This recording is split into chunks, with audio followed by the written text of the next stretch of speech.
எவ்வளவு சம்பாத்தியம் வேணாலும் சம்பாதிக்க முடியும், எவ்வளவு பெரிய பதவியில கூட அவனால அடைய முடியும், என்ன வேண்டுமானாலும் சொத்து அவன் சேகரிக்க முடியும். ஆனால் என்ன கொடுத்தோ சமாதானத்தை யாரும் பெற முடியவே முடியாது.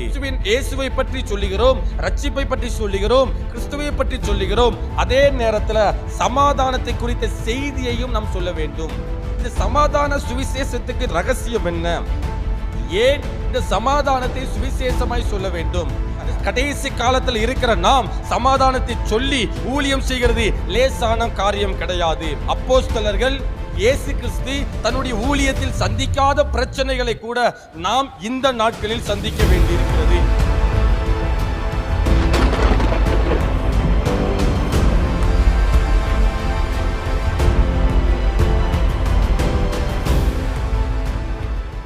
தேவன் நேற்றும் இன்றும் என்றும் மாறாதவராகவே இருக்கிறார். அவர் பொய்யுரையாத தேவன், வாக்குத்தத்தம் பண்ணின தேவன். அனௌன்ஸ்மெண்ட்டில் இஸ்ரவேலின் பரிசுத்தர் என்ற புஸ்தகத்தை குறித்து அனௌன்ஸ்மெண்ட் பண்ணி அங்கே வெளியே சொல்லியிருந்தார்கள். அந்த புத்தகத்தின் 2வது பாகமும் எழுதி கொண்டே இருக்கிற, இன்னும் முடியவில்லை, ஜெபித்துக் கொள்ளவும். முதல் பகுதியில் இஸ்ரவேலின் பரிசுத்தர் என்ற ஒரு அவுட்லைன் மட்டும்தான், அதனுடைய ஆழத்திற்கு போகாமல் ஒரு வாலிபன் ஆனாலும் சரி, வயோதிபர்கள் ஆனாலும் சரி, மூப்பர்கள் ஆனாலும் சரி, ஊழியர்கள் ஆனாலும் சரி, இந்த கிறிஸ்தவ வாழ்க்கையில் தடுமாறக்கூடிய ஒரு இடம் பரிசுத்தம் மாத்திரமே. எல்லாவற்றையும் ஜெயித்திட முடியும், ஆனால் பரிசுத்தத்தை ஜெயிக்க முடியலை, பரிசுத்தத்திற்கு நேராக போக முடியலை. பாவ போராட்டம் ஒரு பக்கம், பரிசுத்தம் ஒரு பக்கம், விழுந்து விழுந்து எழுகிற ஒரு நிலைமை தான். அப்படி என்றால் பரிசுத்தமாகவே வாழ முடியாதா என்ற ஒரு கேள்விக்கு அந்த புத்தகத்தில் பதில் இருக்கிறது. ஸோ அந்த புத்தகத்தை வாங்கி படித்துக் கொள்ளுங்கள். அதனுடைய 2வது பகுதி இஸ்ரவேலின் பரிசுத்தனுடைய 2nd பார்ட் முடிகிற தருணத்தில் வந்து நிற்கிறது.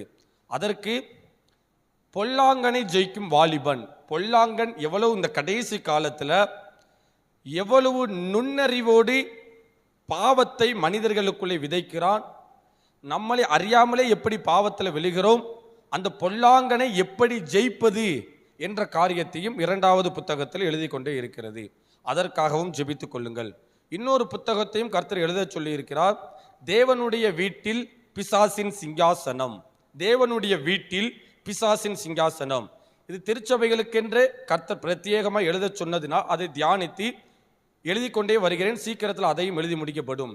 தேவனுடைய வீடு என்பது தேவாலயம், திருச்சபை. அந்த திருச்சபையில் கர்த்தருடைய சிங்காசனம் தான் இருக்க வேண்டும். ஆனால் இந்த நாட்களில் தேவனுடைய வீட்டில் தேவனுடைய சிங்காசனம் இல்லாமல் பிசாசினுடைய சிங்காசனம் இருக்கிறது. அதை அநேகர் அறிந்து கொள்ளவில்லை. இது பிசாசினுடைய சிங்காசனம் தான் நான் கூட தெரியவில்லை. ஸோ அதை வெளிப்படுத்தும் வண்ணமாய் கர்த்தருடைய வார்த்தைகளை தரிசனத்தின் மூலியமாய் வெளிப்பாடுகளின் மூலியமாய் வாங்கி வேத வசனத்தின் ஆதாரத்தோடு அந்த புத்தகத்தையும் எழுதி கொண்டே இருக்கிறோம். ஜெபித்துக் கொள்ளுங்கள். சீக்கிரத்தில் கர்த்தர் அந்த புத்தகத்தை 2 புத்தகத்தையும் சீக்கிரத்தில் வெளியிட கிருபை செய்வாராக. இன்றைய தினத்திலும் கூட சமாதானத்தின் சுவிசேஷம் என்ற இன்னொரு காரியத்தை நம்ம வேகமாய் பார்க்கலாம். சமாதானத்தின் சுவிசேஷமும் துயரப்பட்டவர்களுக்கு ஆறுதலும். எடுத்தவர்கள் வாசிக்கலாம். எபேசியர் 2ஆம் அதிகாரத்தின் 17வது வசனம். அல்லாமலும் அவர் வந்து தூரமாயிருந்த உங்களுக்கும் சமீபமாயிருந்த அவர்களுக்கும் சமாதானத்தை சுவிசேஷமாக அறிவித்தார். சமாதானத்தை சுவிசேஷமாக அறிவித்தார். பொதுவாக கிறிஸ்தவர்களுக்கு, கர்த்தருக்குள் இருக்கிற பிள்ளைகள் ஆனாலும் சரி, தேவ ஜனங்கள் ஆனாலும் சரி, ஊழியர்கள் ஆனாலும் சரி, சமாதானம் என்பது மிக மிக மிக முக்கியமான ஒரு காரியம். ஏனென்று கேட்டால், இந்த பூமியில எதை வேண்டுமானாலும் மனிதன் சம்பாதித்து கொள்ள முடியும். அவன் படிப்பு எவ்வளவு பெரிய படிப்பு வேண்டுமானால் படிக்க முடியும், எவ்வளவு சம்பாத்தியம் வேணாலும் சம்பாதிக்க முடியும், எவ்வளவு பெரிய பதவியில கூட அவனால் அடைய முடியும், என்ன வேண்டுமானாலும் சொத்து அவன் சேகரிக்க முடியும். ஆனால் என்ன கொடுத்தோ சமாதானத்தை யாரும் பெற முடியவே முடியாது. பணத்தை பயன்படுத்தி சந்தோஷமாக இருக்கலாம், ஆனால் சமாதானம் கிடைக்கவே கிடைக்காது. சமாதானம் என்பது கர்த்தரிடத்திலிருந்து கிடைக்கிற ஒரு காரியம். அப்படி என்று கேட்டால் சுவிசேஷம் அறிவிக்கிற நாம் கர்த்தருடைய அநேக பகுதிகளை சொல்லுகிறோம். இயேசுவை பற்றி சொல்லுகிறோம், ரட்சிப்பை பற்றி சொல்லுகிறோம், கிறிஸ்துவை பற்றி சொல்லுகிறோம். அதே நேரத்தில் சமாதானத்தை குறித்த செய்தியையும் நாம் சொல்ல வேண்டும். இந்த சமாதான சுவிசேஷத்துக்கு ரகசியம் என்ன? ஏன் இந்த சமாதானத்தை சுவிசேஷமாய் சொல்ல வேண்டும்? இந்த சமாதானத்திற்கு பின்னாடி கர்த்தர் ஏதோ ஒரு மறைபொருள் வைத்திருக்கிறாரே, ஏன் சமாதானத்தை சொல்ல வேண்டும்? இயேசுவை பற்றி சொல்லலாம், இயேசுவினுடைய மரணத்தை பற்றி சொல்லலாம், இயேசுவினுடைய உயிர்த்தெழுதலை பற்றி சொல்லலாம், ராஜ்யத்தின் சுவிசேஷத்தை குறித்து சொல்லலாம். இதெல்லாம் சுவிசேஷத்தினுடைய எல்லா பகுதியுமா இருக்கு. ஆனால் சுவிசேஷத்தினுடைய இன்னொரு முக்கியமான பகுதி சமாதானம். சமாதானத்தையே நம்ம சுவிசேஷமாய் சொல்ல வேண்டும் என்பதாக இந்த இடத்துல சொல்லப்பட்டு இருக்கிறது. ஏன் என்று கேட்டால், நம்மளுடைய கர்த்தருக்கு சமாதானம் தொடர்புடைய அநேக பெயர்கள் உண்டு. அதை நாம் தெரிந்து கொள்ள வேண்டும்.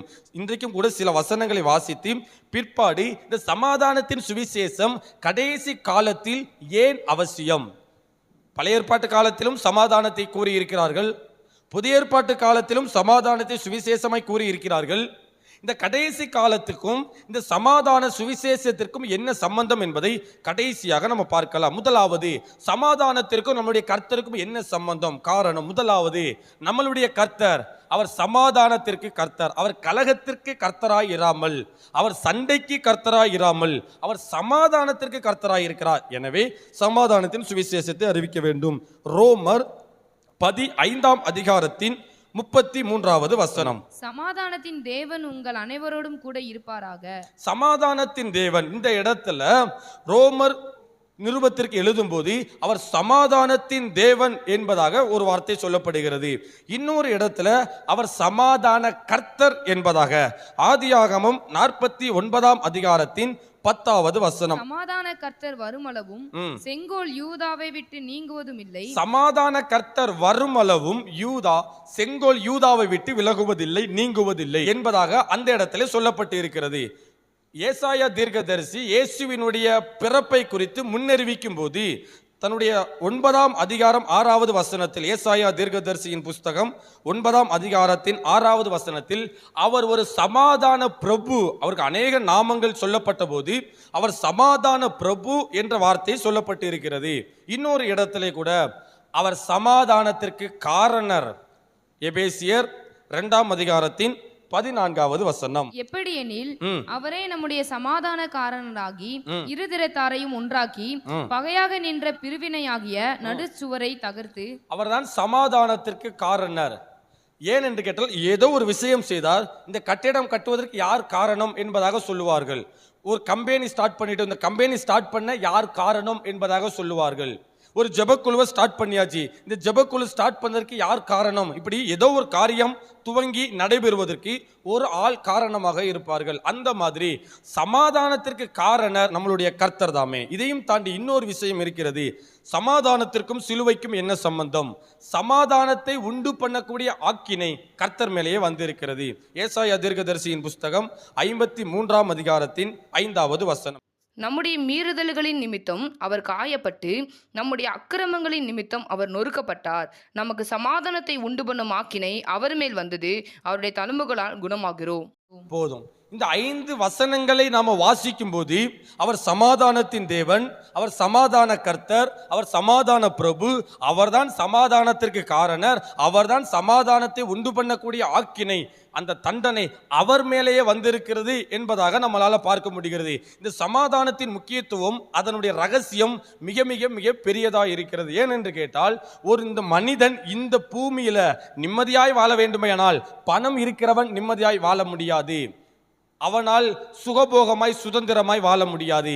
இந்த உலகத்தில் எதை வேண்டுமானால் சம்பாதித்து எப்படி வேண்டுமானாலும் வாழ முடியும், சந்தோஷமாய் வாழ முடியும். ஆனால் சமாதானமாய் வாழ முடியாது. அதனால தான் கர்த்தர் சுவிசேஷம் அறிவிக்கிறவர்களுடைய கைகளில் சமாதானத்தையே சுவிசேஷமாய் அறிவிக்க வேண்டும் என்ற காரியத்தையும் அந்த பொறுப்பையும் ஒரு சுவிசேஷகனுடைய கைகளில் கர்த்தர் கொடுத்திருக்கிறார். இதற்கு முன்னாடி நீங்க புதிய ஏற்பாட்டில் இயேசு கிறிஸ்து வாழ்ந்து ஊழியம் செய்த அந்த 3.5 ஆண்டுகளில் நம்ம பார்க்கும்போது அவர் அநேக இடங்களில் சமாதானத்தை குறித்த அநேக காரியங்களை பேசியிருக்கிறார். நேற்றைய தினத்திலே நாம் பார்த்தோம், அற்புத அடையாளம் என்பது வசனத்தை நிரூபிப்பதற்காகத்தான். கர்த்தர் அநேக இடத்தில் அற்புத அடையாளங்கள் செய்திருக்கிறார். அப்போஸ்தலர்கள் அற்புத அடையாளங்கள் செய்திருக்கிறார்கள். அற்புத அடையாளம் முக்கியம் கிடையாது. அற்புத அடையாளம் நடைபெற்ற பிறகு அந்த அற்புத அடையாளம் யாருக்கு நடந்ததோ அவர்கள் வசனத்தின் பக்கமாய் திரும்ப வேண்டும், வசனத்தை விசுவாசிக்கிறவர்களாய் மாற வேண்டும். அதுதான் முக்கியம்.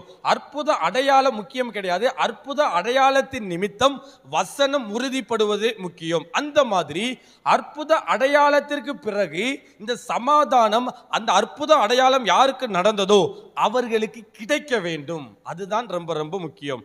வேகமாய் ஒரு 5 வசனத்தை வாசித்த பிறகு அதற்கு பிறகு பொறுமையாய் அநேக காரியங்களை தியானிக்கலாம். யாரெல்லாம் இதற்கு முன்னாடி சமாதானத்தையே சுவிசேஷமாய் சொல்லி இருக்கிறார்கள்? இயேசுவை பற்றி சொல்ற சுவிசேஷம் இருக்கு, ரட்சிப்பை பற்றி சொல்லுகிற சுவிசேஷம் இருக்கு, கிறிஸ்துவை பற்றி சொல்லுகிற சுவிசேஷம் இருக்கு, ராஜ்யத்தை பற்றி சொல்லுகிற சுவிசேஷம் இருக்கு.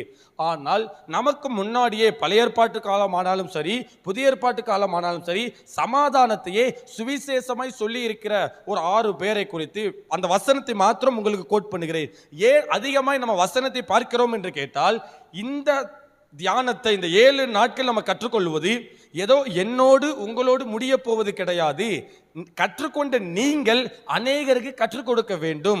அது வேத வசனத்தின் ஆதாரத்திலிருந்து கற்றுக் கொடுக்க வேண்டும் என்பதனால தான் நம்ம கொஞ்ச நேரம் பொறுமையாய் நேரம் எடுத்து வேத வசனத்தை வாசிக்கிறோம். இந்த புதிய ஏற்பாட்டு காலத்தில் சமாதானத்தையே சுவிசேஷமாய் சொன்னவர்கள், முதலாவது ஒரு தேவ தூதன் சமாதானத்தை சுவிசேஷமாய் சொல்லி இருக்கிறான்.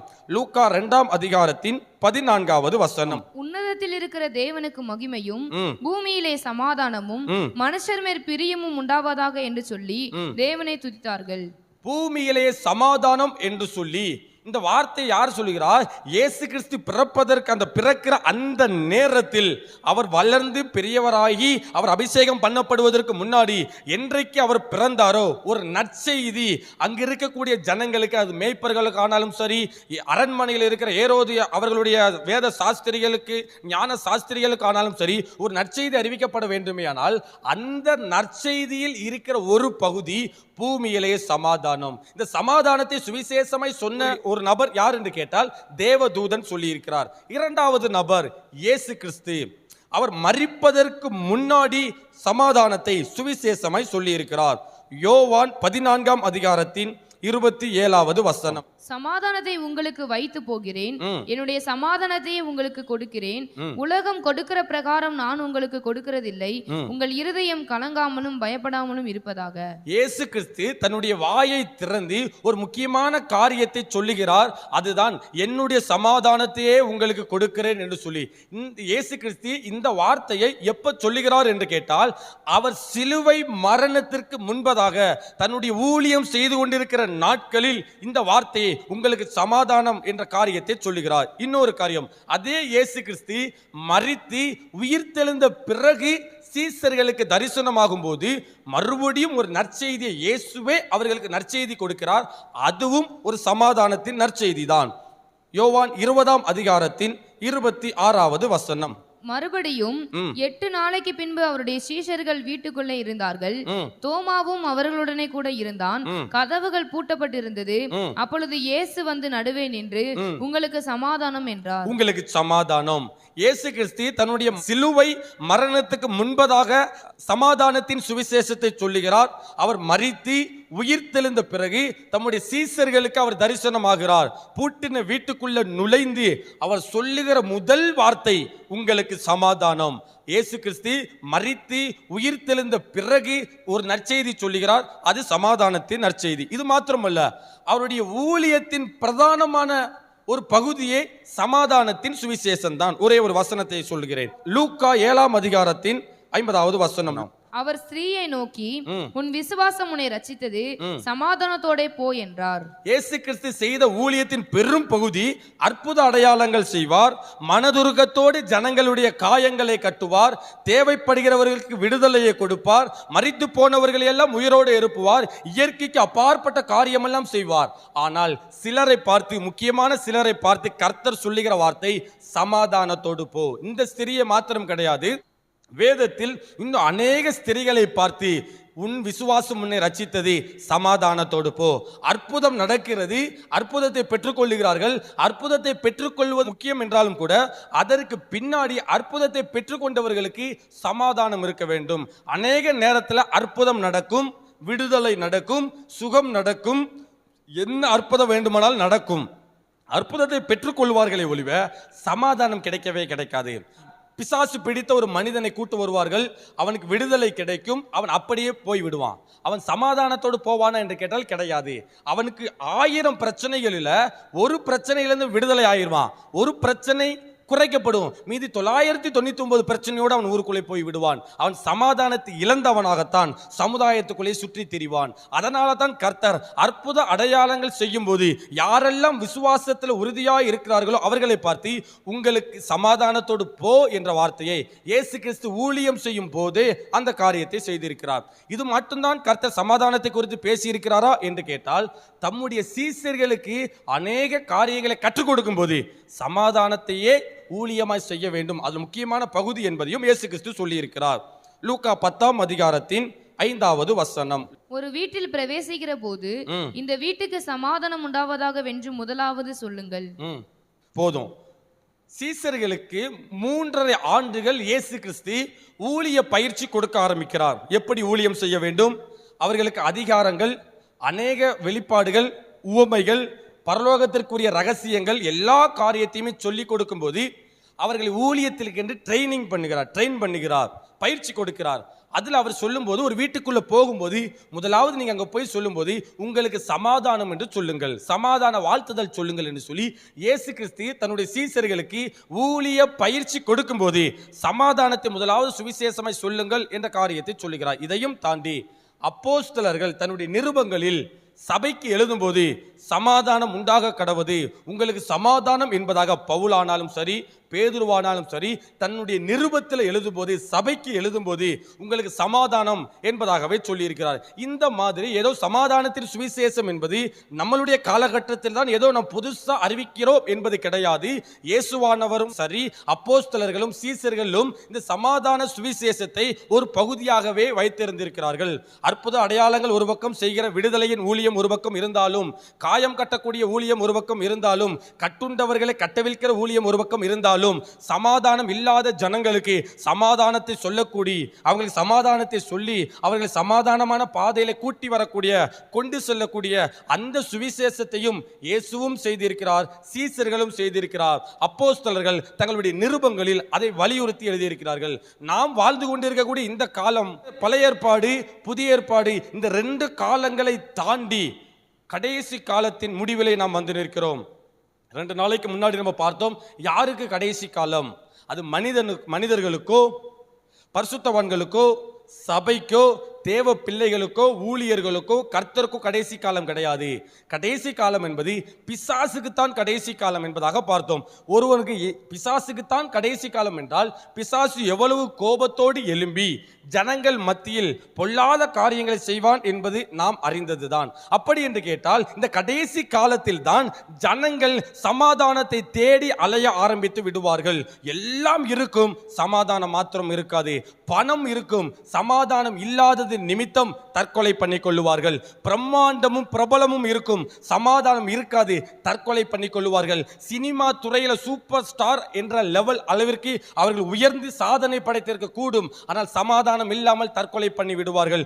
தொழிலில் பயங்கரமான ப்ராஃபிட் பார்த்து உச்சத்தில் இருப்பார்கள், ஆனால் சமாதானம் இல்லாமல் தற்கொலை பண்ணிக் கொள்ளுவார்கள். பட்டப்படிப்பு படித்து டாக்டர், இன்ஜினியர் அளவிற்கு அவர்கள் படித்து வேலை பார்த்து தொழில் ஆரம்பித்து விடுவார்கள், ஆனால் சமாதானம் இல்லாதது நிமித்தம் அவர்கள் தற்கொலை பண்ணிக் கொள்வார்கள். இந்த கடைசி நாட்களில் வெளிப்படுத்தின விசேஷம் 6வது அதிகாரத்தில் 3வது 4வது வசனத்தை வாசிக்கும் போது, பூமியில் இருந்து சமாதானம் எடுபட்டு போகும் என்பதாக வசனம் சொல்லுகிறது. இந்த பூமியில கடைசி நாட்கள் வர வர வர சமாதானம் குறைந்து கொண்டே இருக்கும். எப்படி அன்பு தணிந்து கொண்டே போகுமோ, எப்படி மனிதாபிமானம் தணிந்து கொண்டே போகுமோ, எப்படி மனிதர்கள் மேல ஒரு நம்பிக்கையும் ஒழுக்கமும் குறைந்து கொண்டே வருமோ, அதற்கு நேராக மனித சமுதாயத்தில் சமாதானம் குறைந்து கொண்டே வரும். காரணம், கடைசி காலத்தில் அநேக பயங்கரமான காரியங்கள் நடந்தாலும் கூட சமாதான குறைவு ஜனங்கள் மத்தியிலே காணப்படும். சமாதானத்தை எடுபட்டு போகிற ஒரு சம்பவம், சமாதானம் குறைகிற சம்பவம் இந்த கடைசி நாட்களில் தான் உண்டாகும் என்பதாக வெளிப்படுத்தின விசேஷம் 6வது அதிகாரத்தில் நம்மளால பார்க்க முடியும். அப்படி என்று கேட்டால், நம்மளுடைய முன்னோர்கள், பரிசுத்தவான்கள், அப்போஸ்தலர்கள் இந்த சமாதானத்தை வலியுறுத்தி சொல்லி சொல்லி ஊழியம் செய்ததை விட கடைசி காலத்தில் இருக்கிற நாம் சமாதானத்தை சொல்லி ஊழியம் செய்கிறது லேசான காரியம் கிடையாது. அவர்கள் எதிர்க்காத, அவர்கள் சந்திக்காத அப்போஸ்தலர்கள் இயேசு கிறிஸ்து தன்னுடைய ஊழியத்தில் சந்திக்காத பிரச்சனைகளை கூட நாம் இந்த நாட்களில் சந்திக்க வேண்டியிருக்கிறது. அப்போஸ்தலர்களும் இயேசுவானவரும் புதிய ஏற்பாட்டு காலத்தில் அன்றைக்கு பரிசேயர்கள் இருந்தார்கள், அதிகாரத்தில் அரசியலில் எதிர்க்கிறவர்கள் இருந்தார்கள், உள்ளேயே துரோகம் செய்யக்கூடிய யூதாஸ்காரியோத் இருந்தார்கள், அவருடைய வார்த்தைக்கு செவி கொடுக்காம பின்மாற்றத்துக்குள்ள போகக்கூடிய நபர்கள் இருந்தார்கள், சபையை துன்பப்படுத்துகிறவர்கள் இருந்தார்கள், சிறைச்சாலையில போடக்கூடிய அதிகாரிகள் இருந்தார்கள். இதெல்லாம் இருந்தது. அதையும் தாண்டி பிசாசு ஒரு பக்கம் எதிர்த்தது, அரசாங்கம் ஒரு பக்கம் எதிர்த்தது, ரோமர்கள் ஒரு பக்கம் எதிர்ப்பு, கள்ள உபதேசங்கள் ஒரு பக்கம் உள்ளே வருகிற இந்த எல்லா சம்பவமும் இயேசுவானவருடைய காலமானாலும் சரி, அப்போஸ்தலருடைய காலமானாலும் சரி, அவர்கள் சந்தித்த பிரச்சனைகள் தான், மாற்றுக்கருத்து கிடையவே கிடையாது. ஆனால் நாம் அவர்கள் சந்திக்காத அநேக புதிய பிரச்சனைகளை நாம் சந்திக்க வேண்டியிருக்கிறது. அவர்கள் எதிர்கொள்ளாத புதிய பிரச்சனைகளை நாம் எதிர்கொள்ள வேண்டியிருக்கிறது. அதில் பிரதானமாய் ஒன்று விஞ்ஞானம், டெக்னாலஜி. ஏன் என்று கேட்டால் அவர்களுடைய நாட்களில் டெக்னாலஜி என்பது இந்த அளவிற்கு உயர்ந்திருக்கிறது கிடையவே கிடையாது. அவர்களுடைய நாட்களில் டெக்னாலஜியினுடைய வடிவமைப்பு, இந்த லைட்டை கண்டுபிடிச்சதே கொஞ்சம் வருஷத்திற்கு முன்னாடி தான், சில நூற்றாண்டுகளுக்கு முன்னாடி தான் பல்பை கண்டுபிடிச்சிருக்கிறாங்க, கரண்டை கண்டுபிடிச்சிருக்கிறாங்க. அப்படி என்று கேட்டால் இவ்வளவு வெளிச்சத்தில், இருட்டான நேரத்தில் வெளிச்சத்தோடு நாம் ஜெபக்கூட்டத்தை நடத்துவது அந்த காலத்தில் கிடையாது. அப்படி என்று கேட்டால் கடைசி காலம் என்பது அப்போஸ்தலர்கள் எதிர்க்காத சில பிரச்சனைகள் எல்லாம் நாம் எதிர்க்க வேண்டியிருக்கிறது. அப்போஸ்தலர்கள் கூட கிரகித்து எதிர்கொள்ளாத பிரச்சனைகளை கூட நாம் எதிர்கொள்ள வேண்டியிருக்கிறது. அதில் தான் டெக்னாலஜி சம்பந்தப்பட்ட அநேக பிரச்சனை. இந்த டெக்னாலஜியின் மூலியமாய் பிசாசு என்ன செய்து கொண்டிருக்கிறான்? ஒரு நல்ல சுவிசேஷகன் ஏஐ டெக்னாலஜியை எப்படி உடைத்து அதை எப்படி மேலோங்கி தன்னுடைய சுவிசேஷத்தை சொல்ல வேண்டும்? இந்த உலகத்தில் அறிவு பெருகி போய் இருக்கிறது, விஞ்ஞான அறிவு பெருகி போய் இருக்கிறது. இந்த விஞ்ஞானத்தை எதிர்த்து ஒரு மனுஷன் சுவிசேஷத்தை சொல்ல முடியும், ஆனால் நிரூபித்து காட்ட முடியுமா என்ற ஒரு கேள்விகள் வரும். உங்களுக்கு புரிகிற மாதிரி சொல்றேனே, நான் போய் பக்கவாதம் இருக்கிற ஒரு ஆளுக்கு ஜெபம் பண்ணி விடுதலை கொடுக்கிறேன், இயேசுதான் விடுதலை கொடுத்துட்டாருன்னு சொல்றேன். அதுக்கு இன்னொரு ஆள் அங்க இருக்கக்கூடிய ஒரு விஞ்ஞானி சொல்வாரு, ஓ மூளையில ஒரு சிப்பை நான் வச்சிட்டோம்னா பக்கவாதம் சரியாயிருமே, அவன் மட்டும் இயேசுவா செய்ய முடியும், நானே செய்ய முடியும் என்று சொல்லி, அப்பனா நானும் இயேசுதான், நானும் கடவுள் தான் என்று சொல்லி இயேசுவானவர் என்ன செய்கிறாரோ விஞ்ஞானத்தால செய்ய முடியும் என்று நிரூபித்து காட்டுவார்கள். நாமளே இப்ப பார்க்கிறோம், அநேக இடங்களில் வயிறு வலி உள்ளவனை சுகப்படுத்துகிறோம், பக்கவாதம் உள்ளவனை சுகப்படுத்துகிறோம். இதெல்லாம் இயேசு செய்தார், அதனால இயேசுவை கும்பிடு நம்ம சொல்லுவோம். ஆனா விஞ்ஞானத்தில் ஒருத்தர் சொல்லுவான், இயேசு மட்டும் இல்லை நானே செய்வேன், நானே ஒருத்தரை சுகப்படுத்துவேன், என்கிட்ட கூட்டுவாங்க. டாக்டர் ஒரு பக்கம் சுகப்படுத்தி காமிப்பாரு. அப்படி என்றால் நம்ம போய் ஒரு மனுஷனை சுகப்படுத்தி எழுப்பி விட்டு இயேசுதான் உன்னை சுகப்படுத்தினார் அதனால சர்ச்சைக்கு வான்னு சொன்னா அவன் எப்படி நம்புவான்? ஏன்னு கேட்டா நம்ம மட்டும் அற்புதம் செய்யல, நம்ம மட்டும் வல்லமை உள்ளவர்கள் அல்ல, விஞ்ஞானத்தை பயன்படுத்தியும் அற்புதம் நடந்துகிட்டு இருக்கு. அப்படி என்றால் ஜனங்களுக்கு எது உண்மையான வல்லமை என்று தெரியாமல் போய்விடும். இதை குறித்து, விஞ்ஞானத்தை குறித்தும், ஏஐ டெக்னாலஜி, ஆர்டிபிஷியல் இன்டெலிஜென்ஸ், செயற்கை நுண்ணறிவை குறித்தும் இதை எப்படி உடைச்சி நம்ம சுவிசேஷத்தை சொல்ல வேண்டும், இதை உடைச்சி எப்படி கர்த்தரே மெய்யான தெய்வம் என்பதை நிரூபிக்க வேண்டும் என்பதை நாளைக்கு நம்ம தியானிக்கலாம். கடைசி நாட்களில் ராஜ்யத்தின் சுவிசேஷத்தை எப்படி சொல்லும் போது இந்த டெக்னாலஜியினுடைய ரகசியங்களை பிசாசு எப்படி தன் கையில் வைத்திருக்கிறான், இந்த டெக்னாலஜியில நம்ம எப்படி உடைத்து கர்த்தரே தெய்வம் என்பதை நிரூபித்து காட்ட வேண்டும் என்பதை நாளைய தினத்தில் தியானிக்கலாம். எதுவுமே நடக்கலைன்னு சொல்லி அது ஒரு எமோஷனலை கொண்டு வந்து தான் வாழ லாய்க்கியே கிடையாது, மரித்து போய் விட வேண்டும், தற்கொலை செய்து விட வேண்டும் என்ற எண்ணத்திற்கு நேராக கொண்டு போய் கர்த்தரை எதிர்த்து நிற்க முடியாது. கர்த்தருடைய கோபாக்கினைக்கு தப்பித்துக் கொள்ள ஒரே ஒரு வழி